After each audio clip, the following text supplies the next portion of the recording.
Hello everyone, this is Priyanshi from Personal Tutor, and now we are going to continue with our chapter 2, Migration Types, Causes and Consequences.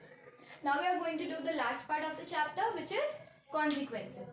As we know that people do in migration and out migration from place of origin to place of destination. Due to this, there is an uneven distribution of opportunities on both the places, which in turn gives both negative and positive outputs and results. So here are 4 results discussed in our book. One by one we'll read about them, both their positive as well as their negative impact. First is economic consequence. Economic consequence में हमारा positive होता है, that is remittance. Remittance मतलब कहीं भी किसी और जगह से, जैसे कोई भी इंसान एक जगह से दूसरी जगह माइग्रेट हुआ तो जो प्लेस ऑफ डेस्टिनेशन है गेट सम मनी. जैसे कोई इंटरनेशनल माइग्रेशन हुआ तो वहाँ से इंटरनेशनली अगर कोई किसी इंसान ने यहाँ पर इंडिया में पैसे भेजे तो out of those money, that money is considered as remittance और वो मनी कंट्रीब्यूट करता है to the GDP of India. Kerala, Tamil Nadu and Punjab are the main 3 regions which are highly benefited out of remittance.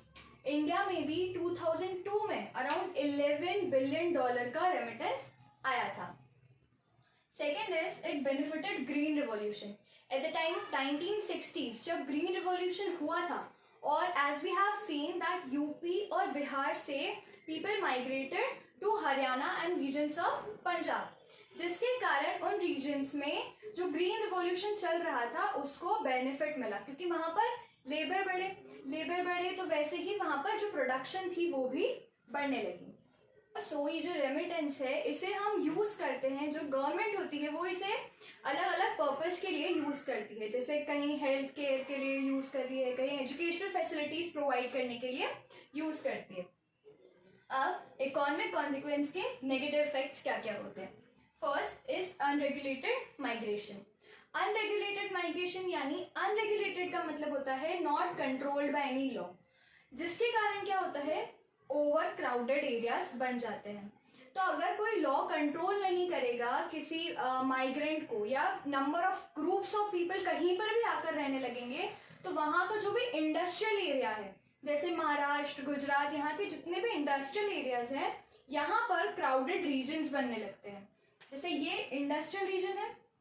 अब अगर इन्होंने इतना area unregulated migrants ने ले लिया तो जो इंडस्ट्रीज थी वो अब इतने में ही सेटअप करनी पड़ेगी, जिसके कारण यहाँ पर इंडस्ट्री सेटअप नहीं हो पाएंगी और उसी कारण इकोनॉमी पे भी इफेक्ट पड़ेगा. So these are 2 negative effects. Now moving on to the second consequence which is demographic consequence. Demography basically means the study of population. So here the positive effect will be redistribution of population. So any region जहाँ पर भी बहुत ज़्यादा crowded area है, दूसरा region जहाँ पर बहुत कम crowd है लेकिन वहाँ facilities अच्छी हैं, तो people will started moving, due to which there is a redistribution of population. वहीं पर इसका नेगेटिव इफेक्ट है एज स्केल सिलेक्टिव माइग्रेशन. जैसे कि हमें पता है people mostly move from rural to urban areas, जिसके और बेसिकली कौन लोग मूव करते हैं, जो वर्किंग पॉपुलेशन होती है और बहुत स्किल्ड लेबर्स होते हैं, क्योंकि अर्बन एरियाज में आजकल मोस्टली इंडस्ट्रियल और टर्शरी एक्टिविटीज चलती है. तो उन एरियाज में हमें बहुत स्किल्ड लेबर्स चाहिए होते हैं, जिनके कारण रूरल एरियाज से एज और स्किल्ड सिलेक्टिव माइग्रेशन होता है और इसी कारण से जो रूरल एरियाज है वो मोस्टली अंडर डेवलप रह जाते हैं. Second is imbalance of age ratio. और इसी कारण होता है कि जहाँ पर भी जो वर्किंग पॉपुलेशन है विच इज द एडल्ट और the youth of the nation, वो सबसे ज़्यादा अलग जाकर वो सबसे ज़्यादा इंडस्ट्रियल बेस्ड एरियाज या जहाँ पर टर्शरी एक्टिविटीज होती हैं वहाँ चली जाती है. रिमेनिंग बिहाइंड वो लोग रह जाते हैं जो who are basically old age. This creates imbalance of age ratio and this happens mostly in Rajasthan and Madhya Pradesh regions. Moving on to our third consequence, which is social consequence. So here the positive factors are social changes. Social changes means जो society की thinking है उसमें बहुत सारे change आते हैं. Like girls education जो कि urban area में बहुत आजकल प्रमोट होने लगा है, लेकिन वहीं पर रूरल एरियाज में लोगों का माइंडसेट अलग है. So there is an change of ideas. Social ideas are change. Also the use of technology is somehow people get an idea from urban areas and slowly they are developing those technology in rural areas also. Second is mixing or exchange of different ideas and cultures. तो अब अगर अलग अलग जगह से अलग अलग लोग आकर एक जगह पर काम करने लगेंगे तो उसके कारण उनकी जो आइडियाज है, उनके जो डिफरेंट थॉट्स है, उनका जो अलग अलग कल्चर है, वो डाइवर्स कल्चर एक जगह पर आकर सब मिलकर अपने आइडिया शेयर करेंगे. और इसके कारण जो लोगों का नैरो माइंडसेट है फॉर डिफरेंट कल्चर्स की, ये कल्चर ऐसा है, ये कल्चर ऐसा है, वो माइंडसेट भी धीरे धीरे नॉर्मल होने लगेगा. और फिर ऐसे जो डिफरेंसेस क्रिएट होते हैं, सोशल डिफरेंसेस, वो भी कम हो जाएंगे. Now the negative impacts of social consequence are sense of dejection. अब अगर इतने अलग अलग लोग आएंगे तो वहीं पर दो कॉन्सिक्वेंस हो सकते हैं. जैसा कि हमने देखा कि एक तरफ तो आइडियाज एक्सचेंज हो रहे हैं जिसके कारण नैरो माइंडसेट भी चेंज होगा.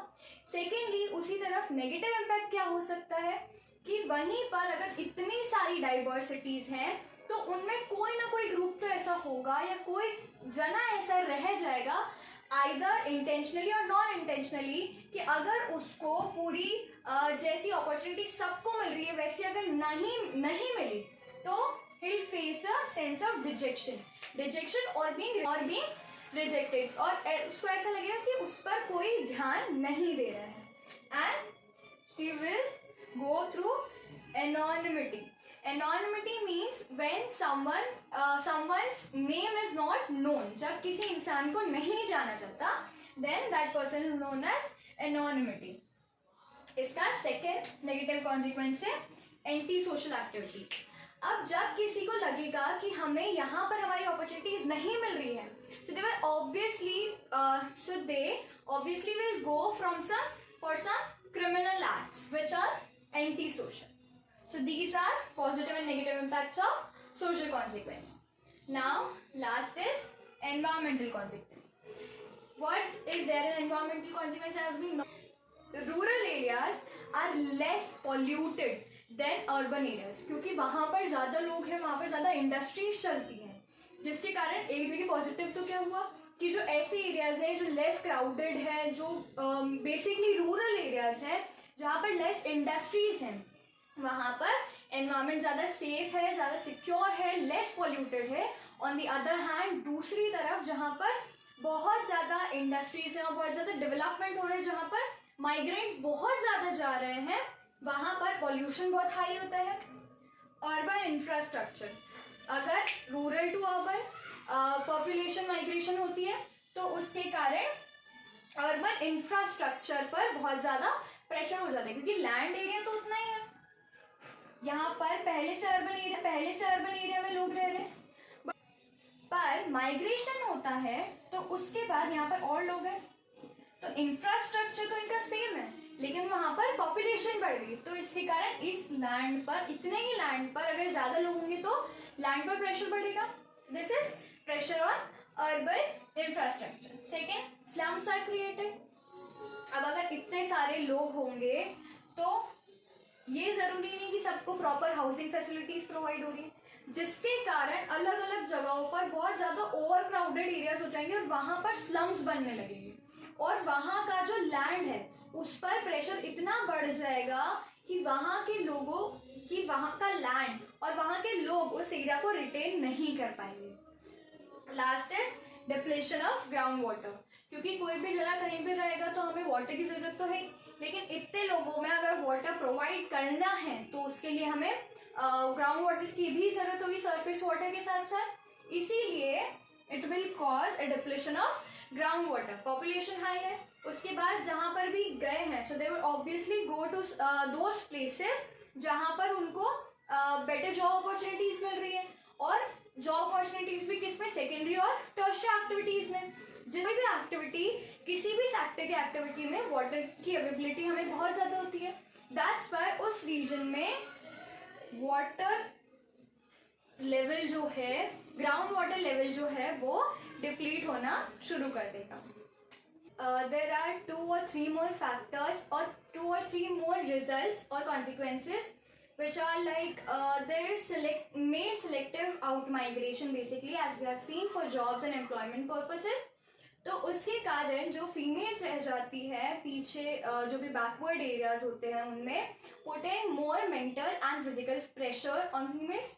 सेकेंडली, अगर हमारे पास जहाँ से भी रेमिटेंस आ रहा है, किसी भी इंटरनेशनली और इंटरनली अगर हमारे पास रेमिटेंस आ रहा है, वो कुछ कैश आ रहा है, तो उसके लिए हमें सबसे बड़ी प्राइस देनी पड़ रही है human, in form of human resource, जो कि बहुत ही स्किल्ड होता है। अगर हमारे पास वहाँ से पैसे आ रहे हैं तो हम सामने वाले को हमारा मेन जो ह्यूमन रिसोर्स है, सबसे मेन रिसोर्स किसी भी सोसाइटी का, वो दे देते हैं। ऑल्सो जो ग्लोबल मार्केट है उसमें स्किल्ड लेबर्स अब धीरे धीरे उनकी डिमांड्स बढ़ रही है, जिनके कारण जो अनस्किल्ड लेबर्स हैं वो अभी भी अब बहुत ज़्यादा बैकवर्ड होते जा रहे हैं। सो there are positive as well as negative consequence to everything, and the same way there is for migration also. And with this, your chapter migration ends. See you in the next chapter. Till then, bye bye, take care.